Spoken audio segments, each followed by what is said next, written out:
Ok.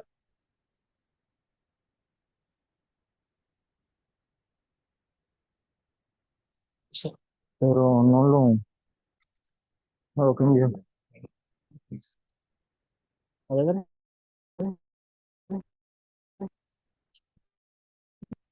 Ok. Se puede quitar esta cosa.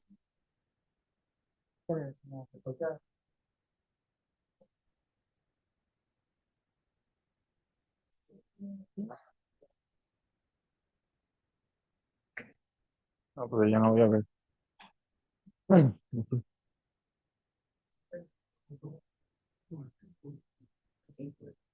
Pues, sí, a mí también. Ya, ¿no? Sí, puede estar peor. Muy bien. ¿Todos listos? Muy bien. Buenas tardes, compañeros. El día de hoy vamos a ver el tema de neumonía adquirida en la comunidad. Yo soy su compañero, el doctor Casiel Góngora, R2 de Medicina Interna. La agenda para hoy nos vamos a enfocar en la definición, vamos a ver un poco de epidemiología, vamos a repasar la fisiopatología, ver signos y síntomas, valorar pruebas diagnósticas y su impacto a la hora de diagnosticar, tratamiento, casos clínicos y por último, conclusiones. Empezamos.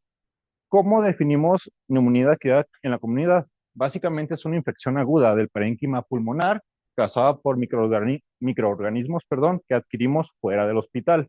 Hablando en temporalidad, son previa a las 48 horas de haber ingresado, ¿no? Eso ya lo sabemos. Epidemiología. ¿Por qué es importante la neumonía? Básicamente porque es la principal causa de mortalidad, hablando de enfermedades infecciosas, y en general es el 6% de las causas de muerte en el mundo. Con una con una incidencia mundial de 9.2 a 33 cada 1.000 habitantes por año. Así que todavía es una patología presente a la hora de hablar de mortalidad. Hay una cuestión interesante a la hora de hablar de las edades. Hay una incidencia reportada de 0.48 por cada 1.000 habitantes al año entre 18 y 49 años en los pacientes. Y damos un salto, casi 30 por cada 1.000 pacientes al año arriba de los 65 años de edad, lo cual sí es un cambio significativo en pacientes, pues ya con el compromiso de las defensas, ¿no? Ya pacientes inmunosuprimidos por la mera cuestión de la edad. De los pacientes diagnosticados con neumonía, del 20 al 30% van a requerir hospitalización. De estos, solo el 10 al 21% ingresan a la UCI y aproximadamente un 20 al 26% van a requerir intubación mecánica, protección de la vía aérea. Es importante identificar qué agentes etiológicos nos van a causar neumonía. Podemos definirlo a grandes rasgos por virus, bacterias y hongos. Dentro de los virus es el grupo más prevalente, un 30-33% dependiendo de la bibliografía. Y de estos los principales son rinovirus, virus de la influenza A y B y el metapneumovirus. Son los tres principales. En cuanto a las bacterias, estas tenemos que dividirlas en típicas y atípicas. ¿Por qué? Porque nos habla del tipo de tratamiento que vamos a dar, de la evolución clínica que el paciente puede llegar a presentar y también la presentación radiográfica, ¿no? De eso lo vamos a ver un poquito más adelante. Y tener en cuenta los hongos, microorganismos oportunistas en pacientes inmunocomprometidos, que son menos del 1%, pero es importante a la hora de identificar los diferentes tipos de organismos. Muy bien, vamos a ver brevemente los factores de riesgo. Son bastantes, empezando por la edad, como ya mencionamos, eh, hay una alta incidencia ya cuando hablamos en pacientes de arriba de 65 años. Además, si este cumple con diagnóstico de EPOC, enfermedad pulmonar obstructiva crónica, se conoce con cáncer, diabetes, hipertensión o alguna enfermedad renal con últimos estadios, pues ya hablamos que es un paciente comprometido, ¿no? La inmunosupresión, paciente diagnosticado con VIH, pacientes trasplantados o que estén recibiendo algún agente inmunosupresor, pues que comprometa esto. Riesgos de aspiración de contenido gastroalimenticio, pues pacientes intubados, aquellos que han sufrido un ictus, perdón, o algún otro desorden neurológico que esté comprometida la defensa de la tos, defensa de la náusea, que meramente pues, nos protege, ¿no? De mantener limpia o despejada la vía aérea. En estos pacientes no. Es un reflejo abolido, una medida de defensa abolida. Estilos de vida, tabaquismo, alcoholismo y malnutrición. Es sobre todo por eso que ya comentamos, paciente con alteración del estado de conciencia, pues es proclive a adquirir lo que se encuentra en la flora nasofaringea. Uso de medicamentos, los IBP, por ejemplo, pacientes consumidores de inhibidores de bomba de protones. Esto hace que el ambiente dentro del tracto nasofaríngeo y gástrico posteriormente se mantenga alcalino. Esto favorece cierta adquisición de bacterias, por ejemplo, E. coli, Helicobacter pylori, que dentro de su patogenia se favorece un ambiente alcalino. Uso de antipsicóticos y corticosteroides. Esto pues va de la mano un poco a la inmunosupresión que ya habíamos comentado. Perdón. Hay otros factores o tareas o hábitos que un paciente puede ser propenso a adquirir cierto tipo de bacterias y nos puede orientar a sospechar de esta misma a la hora de identificar a un paciente y de abordarlo. Por ejemplo, granjeros, personal que se dedica a la crianza de animales de granja, se relaciona con la adquisición de Coxiella burnetii, el cuadro, el agente que nos desarrolla la fiebre Q, pacientes con SIDA, por supuesto, ya cuando tenemos un conteo de CD4 por debajo de lo que marcan las guías, que ya nos compromete las mismas defensas, por ejemplo, aspergillus, Cryptococcus, Histoplasma capsulatum, nocardia, tuberculosis o micobacterias no tuberculosas, incluso Pneumocystis jirovecii, ¿no? Pacientes alcohólicos, por lo que ya comentamos, tienen mayor riesgo de las aspiraciones del contenido nasofaríngeo, la misma flora que ahí se encuentra, son propensos a Klebsiella, Mycobacterium como tuberculosis y Streptococcus pneumoniae. Esta sigue siendo universal, ¿no? A pesar de que con el uso de las vacunas la presencia de Streptococcus pneumoniae ha disminuido, sigue siendo la reina. Personas que estén en contacto con materia fecal, por ejemplo, son más propensos al contacto con Histoplasma capsulatum, sobre todo si ya se conocen con las defensas bajas, básicamente. Y entre otros está la criptococosis, ¿no? Los criptococcus.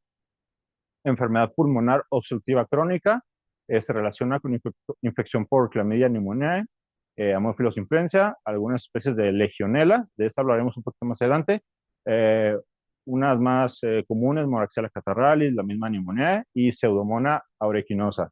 Aquí hay que tener algo en cuenta, tanto para exámenes como para la vida.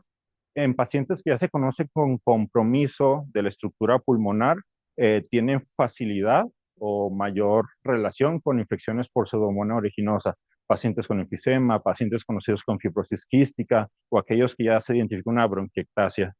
Esta alteración pues favorece, ¿no?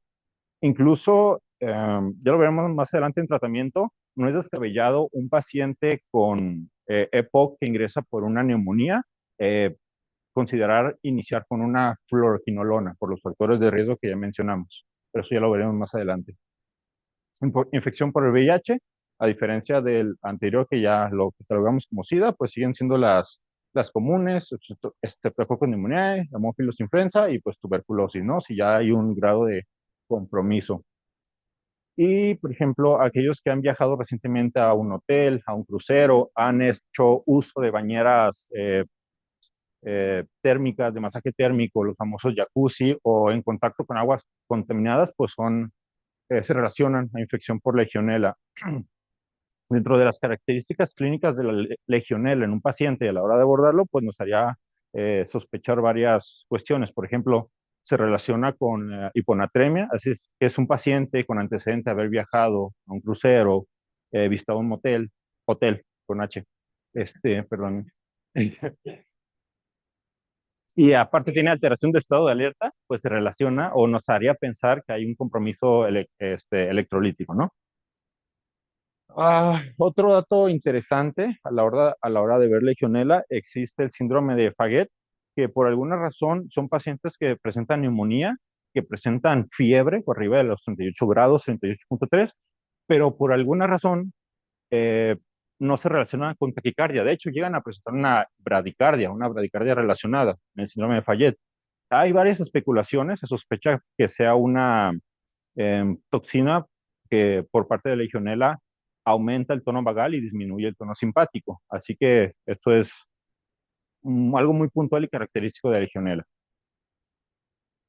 Otros factores, por ejemplo, una infección o una neumonía por el virus de la influenza puede favorecer el espacio bronquial para que haya una sobreinfección por alguna bacteria, hemófilos, otros virus respiratorios, incluso MRSA.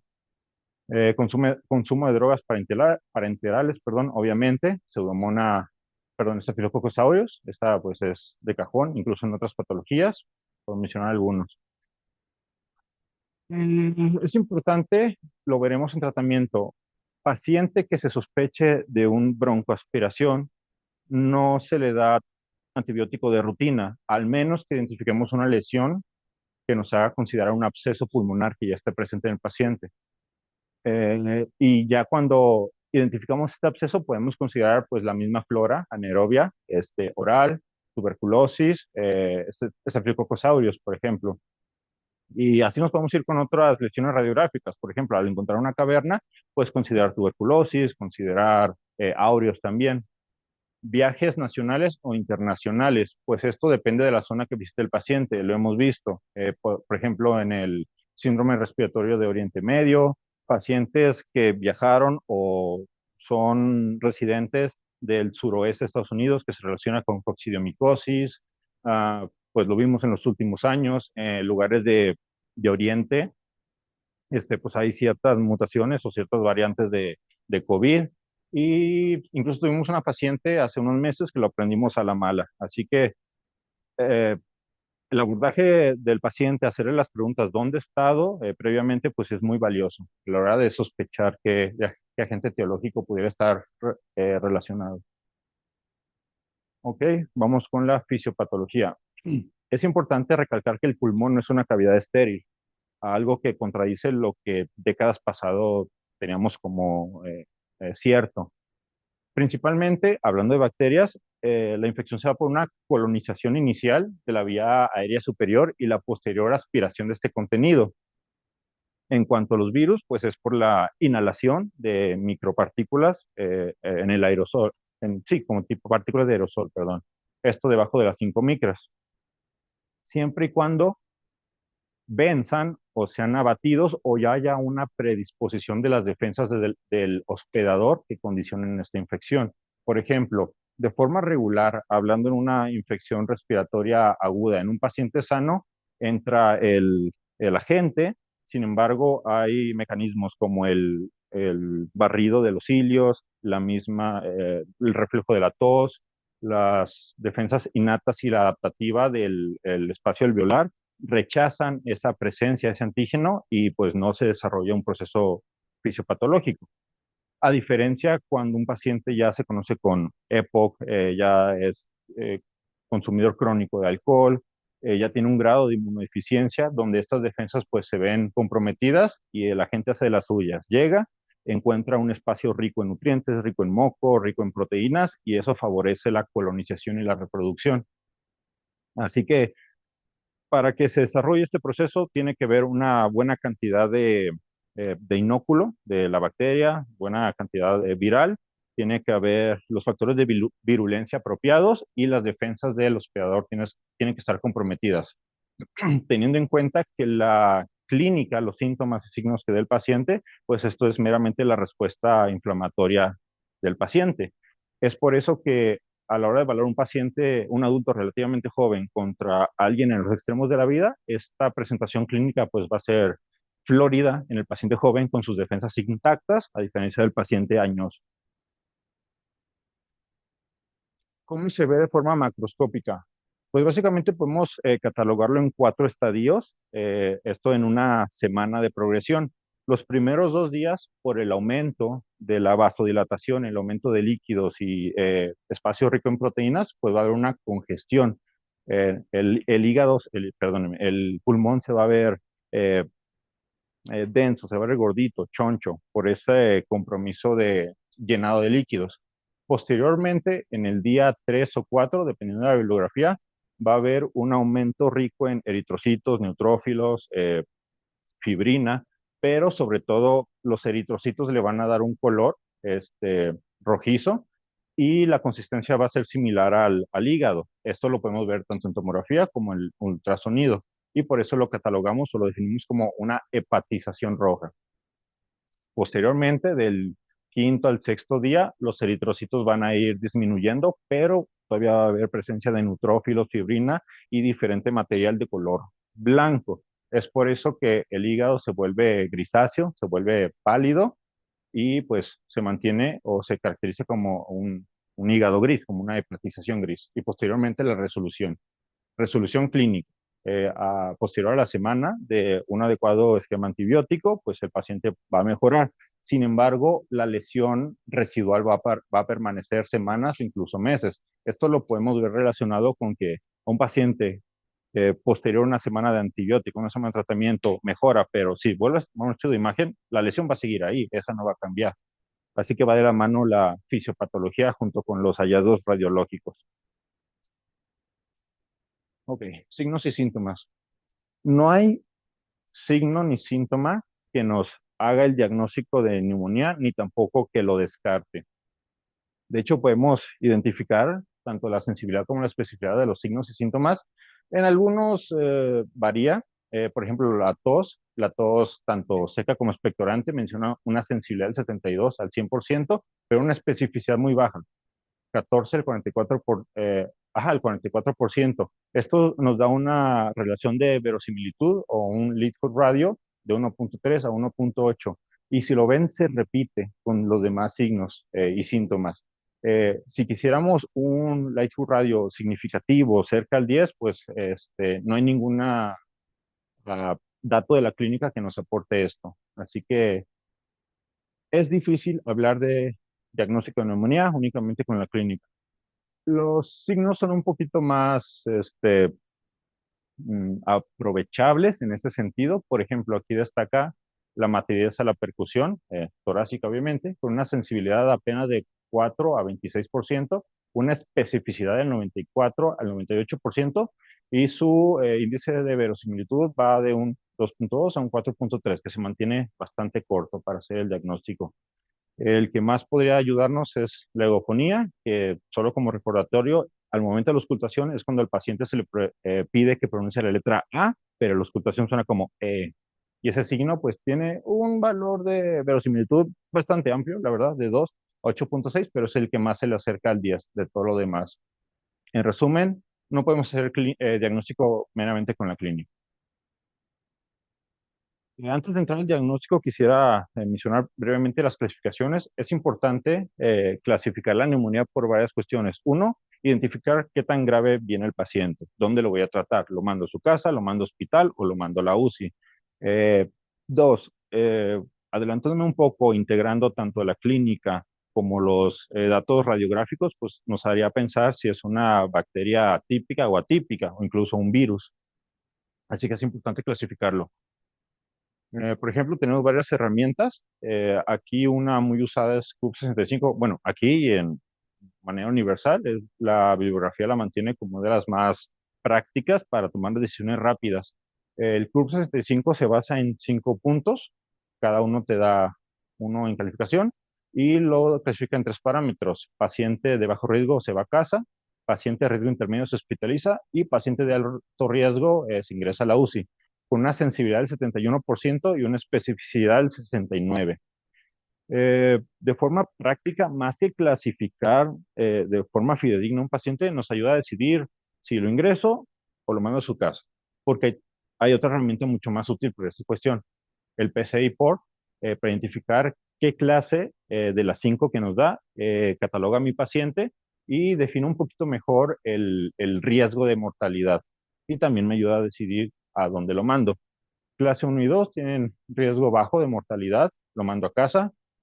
Clase 3, riesgo intermedio, valoro si lo mando a casa o lo ingreso a hospital, pero sobre todo un área de observación corta para ver cómo, qué más se le puede abordar o qué beneficios tiene el paciente entre ingresarlo como tal o propiamente dicho una cama de hospital. Riesgo de mortalidad, 0.9 a 2.8. Clase 4 ya hablamos de un paciente hospitalizable, riesgo alto, una mortalidad de 8 o 9, y pues este sí se beneficia de darle una cama en piso. Y por último, la clase 5 a un paciente grave, con, bueno, entre comillas, porque ya hablaremos de eso en un momento, con un alto riesgo de mortalidad del 27 al 31% y se beneficia beneficiaría incluso de considerar la unidad de terapia intensiva. Esto con una sensibilidad del 92 al 94% y una especificidad bastante amplia del 50 al 90, pero una herramienta mucho más útil y precisa que el CUB 65. Eso está interesante.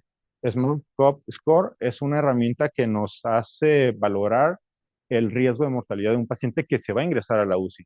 Nos da 8 parámetros y con un puntaje 0 a 2 se considera de bajo riesgo con una mortalidad de 1.5. De 3 a 4 puntos nos da una mortalidad de 8.2, un riesgo moderado. Y cuando ya tenemos más de 5 puntos, nos habla de una mortalidad del 65% ingresando a la UCI. Esta herramienta tiene una sensibilidad del 92% y una especificidad del 62%. Sin embargo, se demuestra un área bajo la curva del 0.81. ¿Qué quiere decir? Pues que estadísticamente pues es buena. Sí me clasifica bien a los pacientes, sobre todo paciente que va a ingresar a la UCI, pues identifica el riesgo de mortalidad. ¿Ok? Hace un momento comenté que las herramientas previas nos ayudan a catalogar un paciente grave, pero propiamente dicho, las guías de la ITSA definen un paciente con neumonía severa, aquel que cumple uno de los dos criterios mayores. O es un paciente que requirió ventilación mecánica invasiva, o es un paciente que presentó choque séptico y por ende uso de vasopresores. O si no cumple alguno de los dos, tenemos criterios menores, que al tener tres o más, pues ya la catalogamos como anemia severa. Eso es importante tanto del lugar donde lo voy a tratar como el esquema de tratamiento que le voy a dar. Ahorita lo vamos a checar. ¿Ok? Diagnóstico propiamente dicho. Por definición, todas las guías y consensos se ponen de acuerdo. Dos datos clínicos o más, aunado a una confirmación imaginológica, ya sea radiografía, ya sea tomografía, incluso ultrasonido. Ahorita lo vamos a mencionar. Y es importante esto, como les mencioné, pacientes muy viejitos pueden tener una presentación no típica del adulto joven, no tener fiebre, no tener tos expectorante incluso, y su presentación está más asociada al síndrome confusional agudo.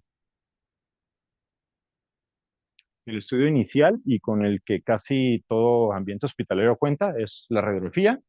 Se debe solicitar a posterior, anterior y lateral. Nos da una sensibilidad del 93%, pero solamente una especificidad y una sensibilidad del 43.3%. Es menos de la mitad, es una moneda del aire. La lesión más común que se encuentra en esos pacientes es una opacidad, hablando de una neumonía lobar, sobre todo en bacterias típicas. Sin embargo, este hallazgo, que es la lesión predominante, 95% de los casos, solo lo vamos a ver en el 43.5% de las radiografías, lo cual nos habla de la calidad o de la utilidad que tiene la radiografía per se. Hay varios patrones, solo por mencionar algunos, los tres principales la consolidación, que ya la vimos. Esto nos habla de una infección localizada, generalmente en todo el óvulo del pulmón, y está relacionada a bacterias típicas, Streptococcus pneumoniae, Haemophilus influenza, etcétera. El siguiente patrón del que les voy a mencionar ese es la bronconeumonía. Es una zona dentro de un lóbulo, generalmente no en todo, suele ser parcheado y con espacios puntiformes entre radiopacidad y radiolucidez. Es básicamente una lesión que inicia en el bronquiolo y se va extendiendo posterior a los alveolos. Esto se relaciona en bacterias, por ejemplo, de Staphylococcus aureus, um, algunas atípicas, como Legionella, si no mal recuerdo. Y por último, el tercer patrón es eh, el patrón retículo nodular o reticular, que como su nombre lo dice, pareciera que asemeja una red con nódulos. Bueno, eso es, nódulos pequeños y una red. Y esto es más característico de infecciones por virus o bacterias atípicas. Suele ser difuso, a veces bilateral, pero nos ayuda a considerar o a pensar en cierto grado perdón, cierto grupo de bacterias. Tal vez no en alguno en específico, pero sí en la familia, ¿no? Hablando de atípicas. Ok. ¿Qué otras opciones tenemos a la hora de valorar lesiones pulmonares? Antes de hablar de la tomografía, quisiera mencionar el ultrasonido. El ultrasonido torácico es una herramienta de bajo costo, después de que la compraste, de bajo costo, es rápido, se hace en la cama del paciente, Sí tiene una variabilidad dependiendo de la expertise del usuario, pero tiene una sensibilidad y una especificidad que está asemejada, dependiendo de la revisión, o incluso llega a superar a la misma tomografía. Sensibilidad del 88 al 93% y una especificidad del 83 al 90%. Un valor predictivo positivo de 80 al 95 y un valor predictor negativo del 90 al 97. Es relativamente sencillo. Mm, Hay técnicas, por ejemplo, el protocolo Blue. El protocolo Blue, por sus siglas, nos hablan, bueno, significa bedside en la cama del paciente, lung, pulmón, eh, ultrasound, emergency, ultrasonido de emergencia en la cama del paciente. Y es, en teoría, relativamente sencillo. Se basa en tres posiciones: anterior alta, anterior baja y posterolateral. Estamos buscando ciertos datos para perfilar al paciente. Es decir, lo primero que tenemos que valorar es la relación con la pleura. Si es un pulmón suelto, que se mueve de forma adecuada, o hablamos algo de restricción o que está comprometiendo el movimiento de la misma. Por ejemplo, em, esto no es tanto mi tema, pero paciente con un hemotórax hay una limitación de ese movimiento, ¿no? Así que lo primero que tenemos que evaluar es el deslizamiento de la pleura. Esto, pues, básicamente es eso. Posteriormente tenemos que identificar qué patrón, no perfil, no confundir, qué patrón de líneas vemos en el ultrasonido. Por ejemplo, lo normal es este patrón, líneas A. ¿Qué quiere decir esto? Es un patrón, perdón, es un pulmón despejado, bien aireado, que aparentemente no tiene compromisos de exudado o de congestión, sobre todo. Las líneas B, al contrario, son líneas verticales. Inician en una ahí se me fue la palabra, pero inician de forma superior y trazan de forma vertical pues lo que sería el parénquima pulmonar. Arriba de 3 ya es característico o nos hace pensar de que es un pulmón con congestión, vaya. Sin embargo, esto no nos hace el diagnóstico de neumonía. El otro dato que hay que tomar en cuenta es la consolidación pulmonar, consolidación del parénquima. Y esto, como lo mencioné anteriormente, llega a parecerse al hígado, una hepatización ultrasonográfica, por decirlo de alguna manera. Esto lo clasificamos como perfil C. ¿Qué quiere decir? ¿O cómo nos podría orientar al momento de hacer un diagnóstico de neumonía? Aquí mismo lo dice. Un paciente que lo podemos perfilar como tipo AB, ¿qué quiere decir esto? Puede que de un lado, de una zona del pulmón, presente un patrón A, ¿qué quiere decir? Líneas horizontales, bonitas, despejadas. Sin embargo, puede tener otra zona donde haya líneas B, congestión, algo obstruyendo, ¿no? Es un pulmón que no está limpio del todo. Entonces, este perfil asimétrico, donde hay zonas o partes del pulmón que están limpios, pero otras no, pues nos hace la sospecha o la inclinación a pensar que se trata de una neumonía. Un perfil, aquí hay un error, un perfil B' es aquello que de forma inicial no identificamos el adecuado deslizamiento de la pleura. Sin embargo, presenta las líneas B, el patrón B.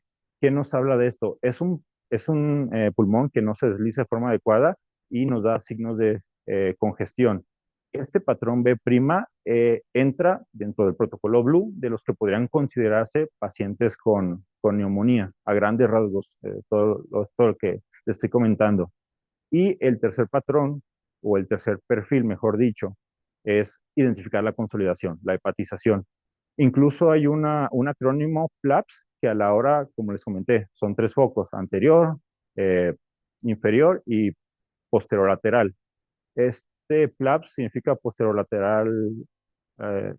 posterolateral and síndrome pleural. ¿Qué quiere decir? Un paciente que tiene hallazgos posterolaterales, por ejemplo, una infusión, es decir, lo que en la radiografía vendría siendo el derrame, igual se puede valorar en el ultrasonido.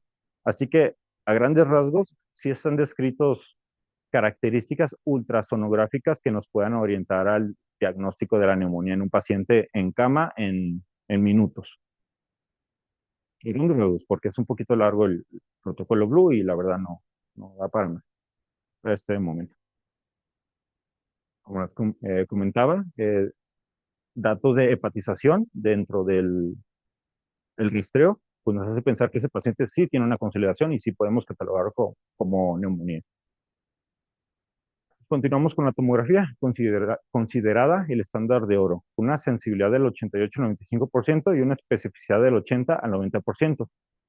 Nos da un valor predictivo positivo de 85-95 y un valor predictivo negativo de 75, perdón, al 99. Si se dan cuenta, no varía tanto de la rentabilidad o el rendimiento diagnóstico que nos daba el ultrasonido. Así que esto es años recientes ha sido un paradigma en cuanto a la utilidad y el uso de recursos. Igual cuenta con sus patrones característicos, podemos ver tanto consolidaciones como vidrio despulido, desmerilado, este patrón periférico, que lo asociamos a infecciones virales o atípicas, hablando de bacterias, el patrón reticular que ya comentamos. Esa es la velocidad.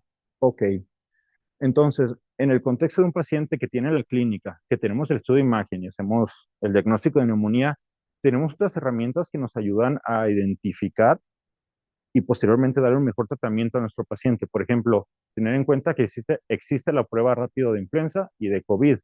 En un paciente ambulatorio es rentable hacer este estudio, sobre todo si nos encontramos en la temporada del año donde predominan estas infecciones virales. Por ejemplo, no varía tanto entre influenza y gripe. La bibliografía nos habla que la temporada es de octubre a marzo, pero con picos de noviembre a febrero, que usualmente son los meses más fríos, son los meses que estamos más encerrados con otras personas, así que pues, esto predispone, ¿no?, a estas infecciones virales. En un paciente ya hospitalizado o incluso en la unidad de terapia intensiva, pues su rendimiento es mucho más útil, sobre todo si hablamos de un paciente que le vamos a cortar o de plano no iniciar un esquema antibiótico y mejor de manera precoz iniciar su oseltamivir, ¿no? Su inhibidor de la neuraminidasa para que al paciente le vaya relativamente mejor al no hacer estas pruebas y al no dar el tratamiento adecuado, básicamente. Tenemos otras herramientas, tinción de Gram para el esputo, cultivo de esputo, hemocultivo, que a grandes rasgos lo que nos dice la guía de la ITSA es, no es indicado, al menos que el paciente no sea un paciente con neumonía grave. Realmente no tendría caso, si diste un esquema empírico adecuado, no tendría caso solicitarlos porque el paciente le puede ir bien, siempre y cuando tuviste en cuenta los factores de riesgo y los antecedentes del paciente. Pero vamos a comentarlos. Tanto la tinción de Gram como el cultivo de esputo se recomienda en paciente con neumonía grave. La tinción de Gram tiene una sensibilidad relativamente pues, baja del 58% y una especificidad del 87%, con un valor predictor positivo del 60 al 70%, y con uno negativo del 75-80%. Cultivo de esputo es un poquito más útil, más rentable, con una sensibilidad del 60, pero una especificidad del 97.6, valor positivo del 91 y valor negativo del 85.3. Lo mismo con el hemocultivo, que tiene una sensibilidad bastante baja, 33%, pero una especificidad del 97%, que si bien no será tan útil para descartar una infección, en este caso por Streptococcus pneumoniae, pues sí nos da fortaleza dentro de la sospecha diagnóstica. Aquí importante, no siempre el paciente va a dar una muestra adecuada de esputo, lo mencionan las guías. Tenemos alternativas, como cuáles, el antígeno de orina, con una sensibilidad del 60%, pero una especificidad bastante alta, 99.7%, lo cual es una herramienta alternativa si se cuenta con el recurso en el abordaje de Streptococcus pneumoniae. Contamos, hablando de antígeno de orina, también la contraparte en la legionela, si sospechamos de un paciente con los factores de riesgo que ya comentamos, tiene una gran rentabilidad o rendimiento diagnóstico, con un valor predictor positivo acercándose al 100 y un valor predictor negativo del 90 al 95. Esto únicamente para el subtipo 1. tenemos otras herramientas o tenemos nociones de que existen otras herramientas como el hisopado nasal para descartar MRSA. Creo que algo más les iba a comentar de eso, pero no recuerdo. Básicamente, diagnóstico etiológico en paciente con neumonía grave. Ok. Entre prueba de imagen y pruebas sofisticadas, ¿cuándo es menester solicitar o cuándo es bueno escalar, por decirlo de alguna forma, dentro de estos estudios?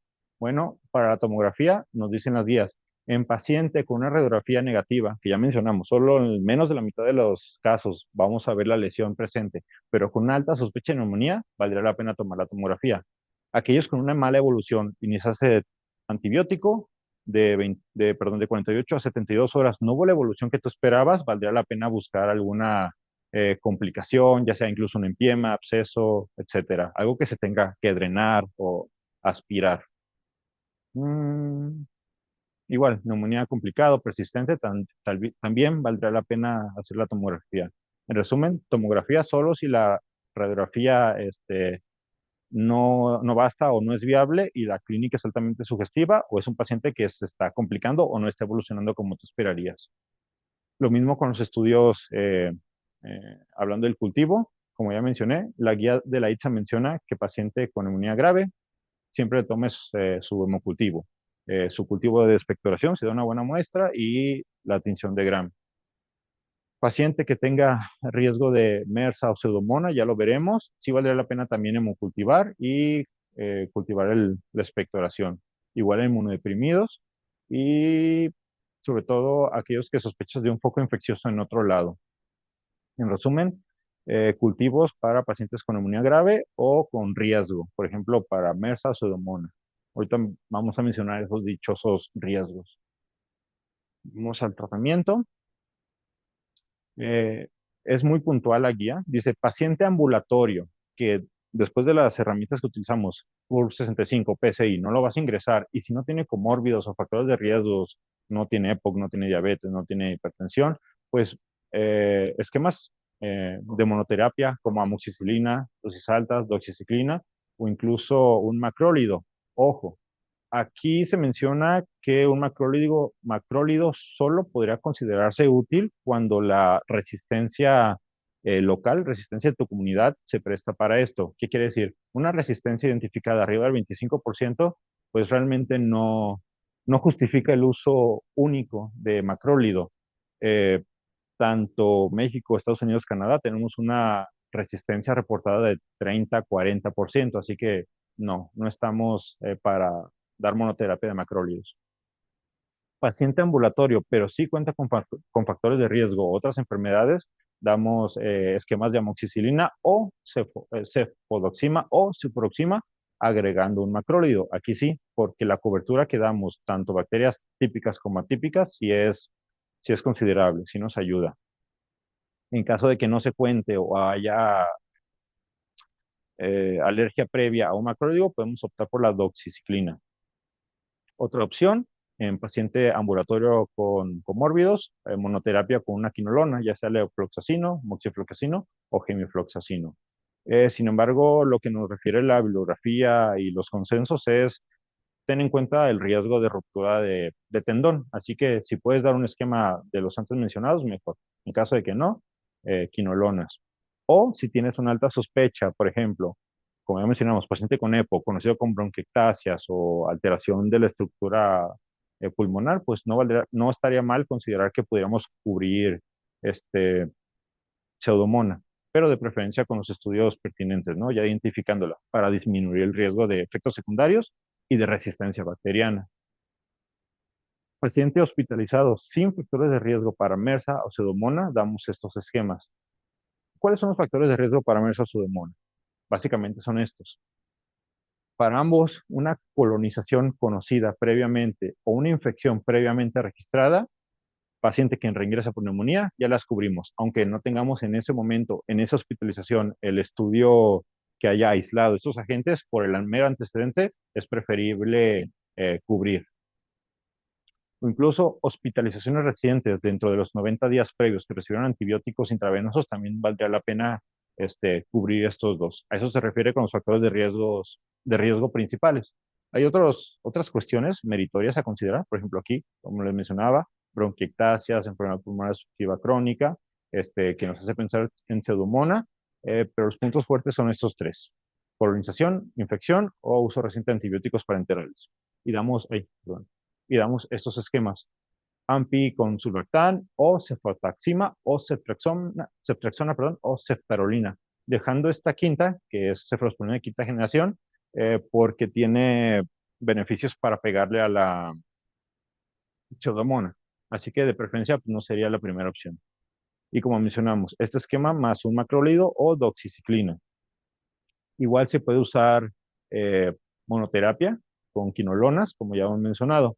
Sobre la pregunta o el cuestionamiento que hicimos hace rato, ah, los algoritmos de las guías y consensos también refieren la combinación de una cefalosporina de tercera generación, con una quinolona. ¿Esto por qué? Por lo que ya hemos mencionado. Una, alta resistencia a los macrólidos en nuestra área, en nuestro país. Dos, tienen mecanismos diferentes que podrían lograr pues mayor cobertura o, ¿cómo se dice? Eficacia a la hora de erradicar una bacteria. Por ejemplo, la cefalosporina de tercera generación al atacar la pared celular, y las quinolonas que interfieren con la ADN girasa de las bacterias. Y otra cosa, ah, también está descrito que, que los macrólidos tienen una propiedad bacteriostática, perdón, a diferencia de la actividad bactericida de las quinolonas. Por esos puntos, creo que responde un poquito el planteamiento anterior. Paciente que se sospecha de aspiración, de neumonía por aspiración, de forma rutinaria no dejamos cobertura para las bacterias anaerobias. Eh, Previamente se iniciaba metronidazol o clindamicina, pero esto es contraproducente ya que barre la microbiota natural del espacio, del tracto respiratorio, que está en simbiosis con el paciente. Y al afectar esta relación, pues es contraproducente para el paciente. Eh, Se da una única vez cuando ya tiene la clínica de neumonía y ya identificamos lesiones radiográficas, como lo mencioné, un empiema, por ejemplo.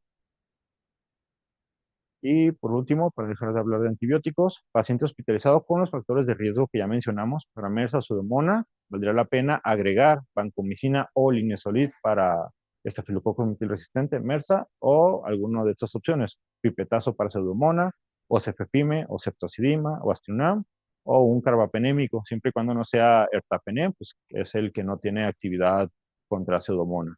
De ahí en fuera, pues tenemos varias opciones en caso de que el paciente tenga los factores de riesgo o meramente ya se haya aislado estas bacterias en los cultivos. Ok, ¿cuántos días de antibiótico? Eso es importante porque la ITSA de forma breve o de forma general menciona que depende cómo evoluciona tu paciente. Si a las 48 horas ya está libre de fiebre, eh, básicamente está estable, sin datos de alteración sistémica, pues puedes valorar suspender el antibiótico del 3 al quinto día. Esto ya cuestión de la evaluación médica.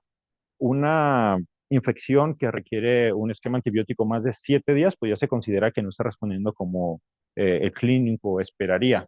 Sin embargo, hay evidencia muy interesante. En este estudio doble ciego, estudio randomizado, aleatorizado, perdón, controlado, se intentó buscar, perdón, la no inferioridad al dar un tratamiento por 3 días únicamente.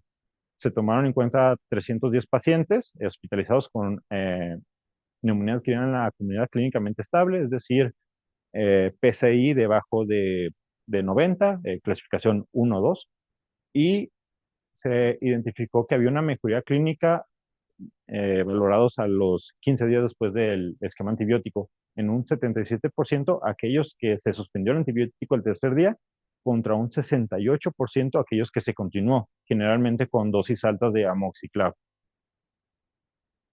En esta gráfica arbórea identificamos nuestra línea de no efecto, y comparando ambos grupos que recibieron los antibióticos, se comprueba que no hay una inferioridad respecto a únicamente 3 días de beta-lactámicos contra continuarlos por más tiempo. Y básicamente eso fue lo que se concluyó. En pacientes con neumonía no grave, estables, con un esquema corto de 3 días de betalactámicos, es igual a dar un esquema estándar de 5 o 7 días. Una herramienta que no mencioné previamente, que es de bastante utilidad, es la procalcitonina. Esta molécula se ha estudiado sobre todo en el estudio PROCAP de 2026, tomando el punto de corte 0.25, que debajo de este realmente es poco probable que se trate de una infección bacteriana y depende un poquito. Por ejemplo, aquí hablamos de considerar iniciar el antibiótico. Eso es debatible. Lo que tiene más peso la procalcitonina es el suspender el uso ya iniciado de los antibióticos, como mencioné, con este punto de corte.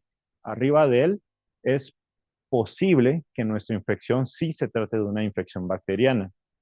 Arriba de punto 50 es muy probable que sí sea una infección bacteriana. Aquí es cuando continuamos dando el esquema antibiótico porque probablemente el paciente sí se beneficie de él. Um, en la guía de la ICHA menciona un combo, una combinación. Paciente que por la presentación tú sospechas de una infección viral, que le solicitas un film array, un PCR ampliado y una procalcitonina debajo de punto 10, realmente, pues no vale la pena, perdón, gracias. No vale la pena darle tratamiento antibiótico, ya sea iniciarlo o si ya se inició, pues continuarlo.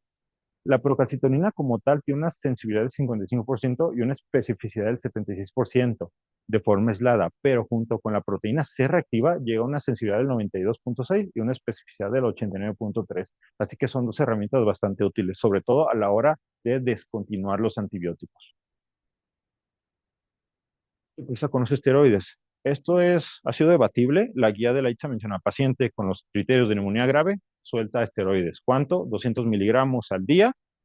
No especifica, si no mal recuerdo, cómo.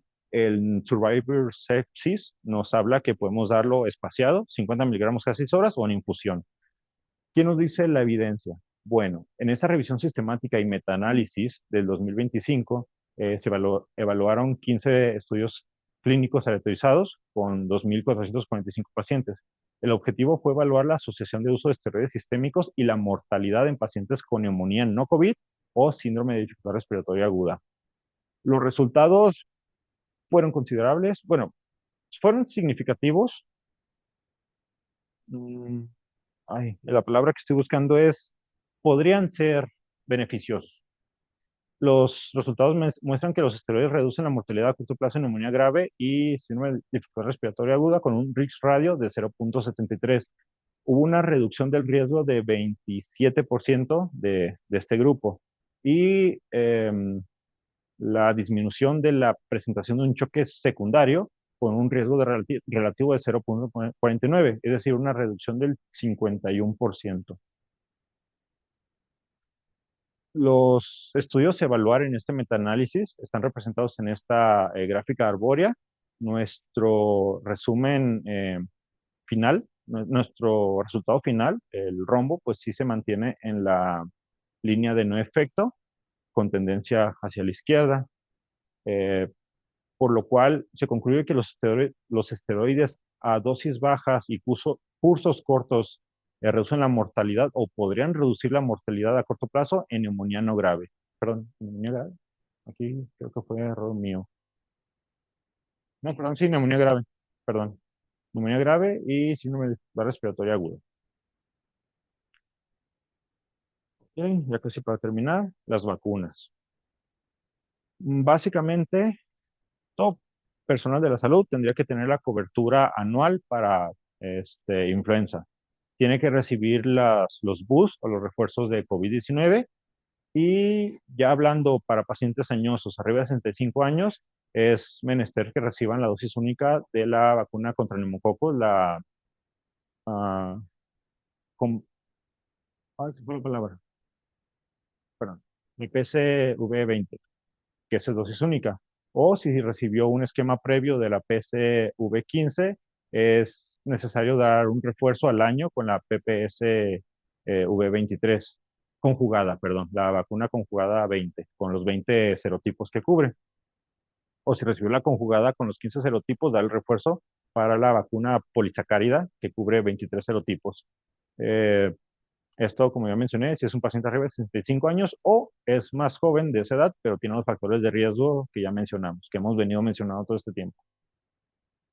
La vacuna de la influenza, después de los 6 meses de edad, a todo paciente se le tiene que estar aplicando de forma anual. Y pues la de COVID, como ya mencionamos, según los criterios o las actualizaciones de salud pública de cada país. Pero básicamente es para garantizar una prevención primaria y si el paciente ya padeció neumonía, pues una prevención secundaria, ¿no? Por el riesgo de recurrencia. Y para finalizar, dos breves casos clínicos, solo para aquí quitar un poquito para despabilar poquito. Paciente masculino de 74 años con antecedentes de insuficiencia cardíaca congestiva, enfermedad renal crónica estable, se presenta con disnea progresiva, tos con expectoración y desorientado. Con los signos vitales, TA de 85 sobre 55, frecuencia cardíaca 112, frecuencia respiratoria 32, temperatura 38.9, saturando 86 el ambiente. A la auscultación tiene crépitos en los 2 tercios inferiores del pulmón derecho, leucocitosis de 11.3, pH de 7.31, BUN de 35, sodio 132, glucosa 210. Tras el cálculo de tu PCI, el paciente te da para una clase 4, así que lo hospitalizas. De acuerdo a las guías actuales de la ITSA, para un paciente clase 4 que requiere ingreso a hospital, pero no la UCI, ¿cuál es el esquema antibiótico empírico de elección? Ujú. Perfecto. Una cefalosporina de tercera generación más el macrólido. Estos están bien, pero están sobreescalados porque realmente no tenemos factores de riesgo ni tampoco un estudio que nos avale que está presente. Y la amoxicilina clavulanato se quedaría corto. Mm, Importante mencionar, los macrólidos, aparte de su efecto antibiótico per se, se han identificado beneficios pleiotrópicos a la hora de disminuir el proceso inflamatorio del paciente. ¿Qué quiere decir? Eh, si a un paciente grave de forma temprana se le agrega un macrólido, eh, a las, a los 28 días ha demostrado que tiene menor mortalidad eh, contra pacientes que no han recibido el macrólido. Creo que esto lo menciona en el estudio CUPECOD del 2023. Disminuye la mortalidad a los 28 días en paciente con neumonía grave.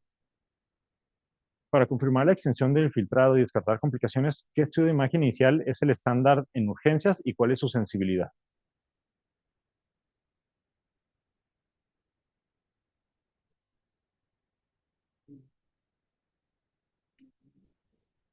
Si recordamos, la sensibilidad de la radiografía era muy baja, menos del 50%, ni siquiera una moneda al aire.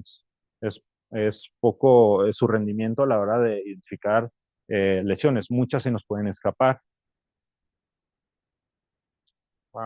Segundo caso, en un paciente masculino de 67 años se presenta a consulta posterior a asistir a un crucero. Presenta fiebre, tos no productiva, diarrea y confusión mental. ¿Cuál es el agente etiológico a sospechar? Legionela, perfecto. ¿Qué alteración electrolítica es característica de, de la neumonía por este agente? Hipoglucemia, muy bien. ¿Qué paraclínicos solicitarías para apoyar la sospecha diagnóstica? Perfecto.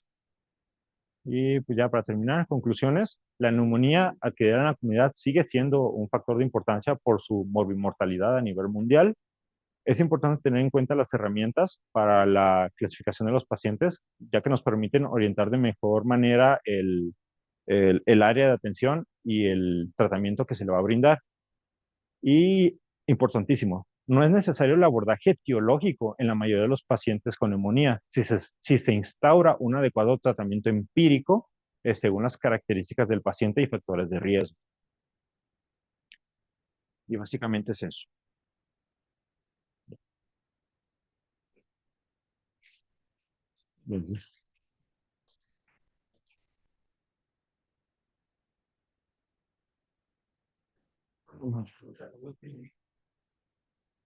No, sigue prendida, sigue verde.